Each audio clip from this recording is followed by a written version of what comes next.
दिवाली के बाद आने वाला महापर्व छठ पूजा बड़े धूमधाम से खासकर बिहार और उत्तर प्रदेश में मनाया जाता है। हिंदू कैलेंडर के आधार पर कार्तिक माह के शुक्ल पक्ष की षष्ठी तिथि को छठ पूजा होती है।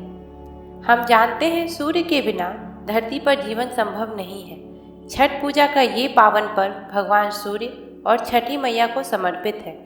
सूर्य प्रत्येक प्राणी को दिखाई देने वाले साक्षात भगवान हैं और पृथ्वी पर सभी प्राणियों के जीवन का आधार है। इस दिन सूर्य देव के साथ साथ छठी मैया की भी पूजा की जाती है। वैदिक ज्योतिष के अनुसार छठी मैया या छठी माता बच्चों को बीमारियों और समस्याओं से बचाती है और उन्हें लंबी उम्र और अच्छा स्वास्थ्य देती है। छठ पूजा 4 दिनों तक चलने वाला लोक पर्व है। ये कार्तिक शुक्ल पक्ष की चतुर्थी से कार्तिक शुक्ल पक्ष की सप्तमी तक मनाया जाता है। छठ पूजा साल में 2 बार मनाया जाता है, चैती छठ और कार्तिक छठ। चैती छठ यह विक्रम संवत के चैत्र मास में मनाया जाता है। कार्तिक छठ यह विक्रम संवत के कार्तिक माह में बहुत बड़े पैमाने पर मनाया जाता है। 4 दिनों में पहले 2 दिन छठी मैया की पूजा की तैयारी का होता है, जिसमें व्रती अपने शरीर और अपने मन को स्वच्छ करती हैं और अपने आप को पूजा के लिए तैयार करती हैं। पहला दिन अर्थात चतुर्थी को नहाय खाए कहा जाता है। यह छठ पूजा का पहला दिन है। इस दिन व्रती पवित्र स्नान करते हैं, जिसके बाद पूरे घर, उसके आसपास और घाट तक जाने वाले रास्ते को अच्छी तरह से साफ किया जाता है। नहाय खाए को लौकी भात भी कहा जाता है। इस दिन भात अर्थात अरवा चावल के साथ लौकी और चना दाल की सब्जी सात्विक तरीके से बनाई जाती है। इसमें प्याज और लहसुन वर्जित माना गया है। यह व्यंजन दोपहर में भगवान को भोग के रूप में परोसा जाता है। यह पर्व की शुरुआत करता है और छठ पूजा के पहले दिन के दौरान व्रती का अंतिम भोजन होता है। फिर घर के सभी सदस्य इस भोजन को खाते हैं। खरना, जिसे रसिया रोटी या लोहंडा भी कहा जाता है, यह छठ पूजा का दूसरा दिन है जो पंचमी को मनाया जाता है। इस दिन व्रती पूरे दिन पानी की एक बूंद भी नहीं पीते हैं। शाम को वे रोटी के साथ गुड़ से बनी खीर, जिसे रसिया कहते हैं, बनाया जाता है। इस खीर को बनाने में चीनी का उपयोग नहीं किया जाता, क्योंकि चीनी को शुद्ध नहीं माना जाता है। इसके बाद प्रसाद का भोग लगाते हैं। फिर चाँद को गाय के दूध से अर्घ देकर उनसे भी आशीर्वाद लिया जाता है। इसके बाद व्रती एकांत में उस प्रसाद को ग्रहण करते हैं। प्रसाद खाते वक्त व्रती को किसी भी तरह का शोर या आवाज़ सुनना पूजा के नियमों के विरुद्ध माना गया है। व्रती के खाने के बाद वही खीर और रोटी का प्रसाद अपने परिवार के सभी सदस्यों, मित्रों, रिश्तेदारों को खिलाया जाता है। इस संपूर्ण प्रक्रिया को खरना कहते हैं।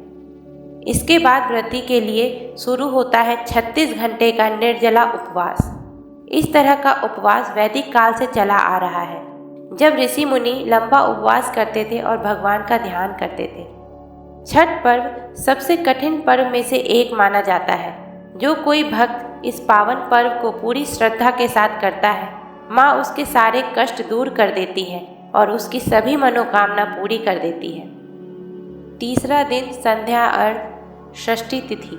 इस दिन को घर पर प्रसाद तैयार करने में बिताया जाता है, जिसमें अक्सर मौसमी फलों, ठेकुआ और चावल के लड्डुओं, जिसे कचमनिया भी कहते हैं, से सजी बांस की टोकरी होती है। इस दिन की संध्या पर पूरा परिवार डूबते सूर्य को अर्घ देने के लिए व्रती के साथ नदी तट, तालाब या पानी के अन्य बड़े भंडार पर जाते हैं। जहाँ कोई नदी या तालाब नहीं है, वहाँ टैंक या फव्वारा जैसे इंडोर सेटअप का उपयोग किया जाता है। कुछ स्थानों पर पूजा के लिए समुद्र तटों का उपयोग भी होता है। अर्घ के समय सूर्य देव को गंगा जल अर्पित किया जाता है और प्रसाद से छठी मैया की पूजा की जाती है। सूर्य देव की पूजा के बाद रात में छठ गीत गाया जाता है और व्रत कथा पढ़ी जाती है।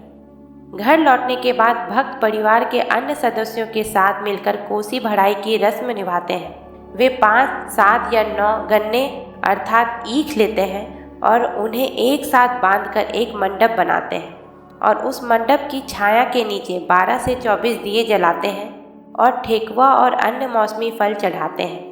यही अनुष्ठान अगली सुबह 3 से 4 बजे के बीच घाट किनारे दोहराया जाता है। चौथा दिन सप्तमी, भोर का अर्घ, पारण का दिन। छठ पूजा का आखिरी दिन सूर्योदय से पहले भक्तों को उगते सूर्य को अर्घ देने के लिए नदी तट पर जाना होता है। इसके बाद छठी मैया से बच्चों की सुरक्षा और पूरे परिवार की सुख शांति की कामना की जाती है।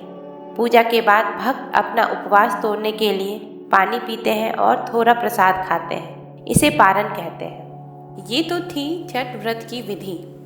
अब जानेंगे इनके पीछे की पौराणिक कथा और किस किस ने किया था छठ व्रत। छठ पूजा का इतिहास बहुत ही पुराना बताया जाता है। पौराणिक मान्यता के मुताबिक छठ पूजा को पौराणिक काल से जोड़कर देखा जाता है।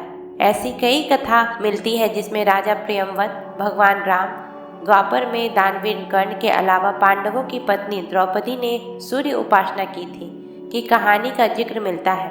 तो चलिए छठ के शुभ अवसर पर इन कहानियों के बारे में जानते हैं। पारिवारिक सुख समृद्धि और मनोवांछित फल प्राप्ति के लिए ये पर्व मनाया जाता है। इसका एक अलग ऐतिहासिक महत्व है। माता सीता ने भी की थी सूर्य देव की पूजा।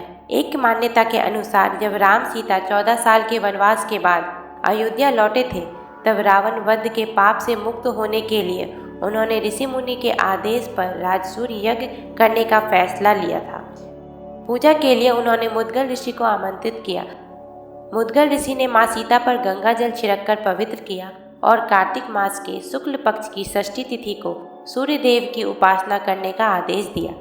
इसी सीता ने मुद्गल ऋषि के आश्रम में रहकर 6 दिनों तक सूर्य देव भगवान की पूजा की थी और सप्तमी को सूर्योदय के समय फिर से अनुष्ठान कर सूर्यदेव से आशीर्वाद प्राप्त किया था, जिसके तदुपरांत राम राज्य की स्थापना हुई थी और माता सीता को लव और कुश पुत्र के रूप में आशीर्वाद मिला था। महाभारत काल के अनुसार हिंदू मान्यता के मुताबिक कथा प्रचलित है कि छठ पर्व महाभारत काल में भी किया गया था। इस पर्व को सबसे पहले सूर्य पुत्र कर्ण ने सूर्य की पूजा करके शुरू किया था। कहा जाता है कि कर्ण भगवान सूर्य के परम भक्त थे और वो रोज घंटों तक पानी में खड़े होकर उन्हें अर्घ देते थे। सूर्य की कृपा से ही वो महान योद्धा बने। आज भी छठ में अर्घ दान की यही परंपरा प्रचलित है। द्रौपदी ने भी रखा था छठ व्रत। छठ व्रत के बारे में एक कथा और भी है। इस किंवदंती के मुताबिक जब पांडव सारा राजपाट जुए में हार गए, तब द्रौपदी ने छठ व्रत रखा था। इस व्रत से उनकी मनोकामना पूरी हुई थी और पांडवों को सब कुछ वापस मिल गया था। राजा प्रियंवद की छठ पूजा। इन कथाओं के अलावा एक और किंवदंती भी प्रचलित है।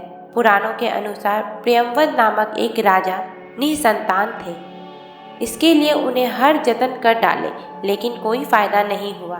तब राजा को संतान प्राप्ति के लिए महर्षि कश्यप ने पुत्रेष्टि यज्ञ करने का परामर्श दिया। यज्ञ में आहुति के लिए बनाई गई खीर को राजा प्रियंवद की पत्नी को खिलाया गया। उसके बाद महारानी ने एक पुत्र को जन्म दिया, लेकिन वह मृत पैदा हुआ। राजा के मृत बच्चे की सूचना से पूरे नगर में शोक छा गया। कहा जाता है कि जब राजा मृत बच्चे को लेकर श्मशान पहुंचे तो राजा पुत्र वियोग में अपने भी प्राण त्यागने लगे। तभी माता सृष्टि स्वयं आकाश में प्रकट हुई।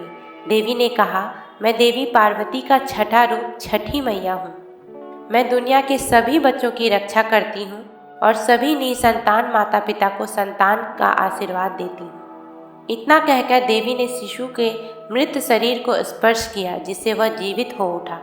राजा देवी की कृपा के लिए बहुत आभारी हुए और तब से उन्होंने षष्ठी देवी की पूजा की। ऐसा माना जाता है कि इस पूजा के बाद यह त्यौहार विश्वव्यापी उत्सव बन गया। छठ पूजा का वैज्ञानिक महत्व। सूर्य की पूजा करना उत्तम माना जाता है। सूर्य की किरण हमारे स्वास्थ्य के लिए फायदेमंद होती है। सूर्य को अर्घ देने से आत्मबल प्राप्त होता है। वैज्ञानिक भाषा में समझें तो हमारे शरीर को जीवित रहने और सर्वोत्तम तरीके से कार्य करने के लिए पोषण की आवश्यकता होती है। कैल्शियम और विटामिन डी जैसे तत्वों की कमी से हड्डियों की समस्या और अन्य बीमारियां होने लगती हैं। कार्तिक मास में सूर्य की पूजा करने से विटामिन डी का बेहतर अवशोषण होता है, जो कैल्शियम अवशोषण के लिए महत्वपूर्ण तत्व है। चूँकि छठ सूर्योदय और सूर्यास्त के दौरान मनाया जाता है, इसलिए यह रोग प्रतिरोधक क्षमता में सुधार भी करता है। एक हेल्दी इम्यून सिस्टम हमें हानिकारक वायरस और बैक्टीरिया के आक्रमण से सुरक्षित रख सकती है। इम्यूनिटी बढ़ाने वाले खाद्य पदार्थ खाने के अलावा कार्तिक मास में की गई सूर्य उपासना इसमें मदद कर सकती है। दोस्तों, आशा है आपको ये छठ पूजा की जानकारी अच्छी लगी होगी और आपने इससे कुछ सीखा होगा। ऐसी ही रोचक कहानियों के लिए चैनल को सब्सक्राइब कीजिए और वीडियो को अपने दोस्तों और रिश्तेदारों के साथ शेयर कीजिए। मिलते हैं एक और रोचक कहानी के साथ, तब तक के लिए धन्यवाद।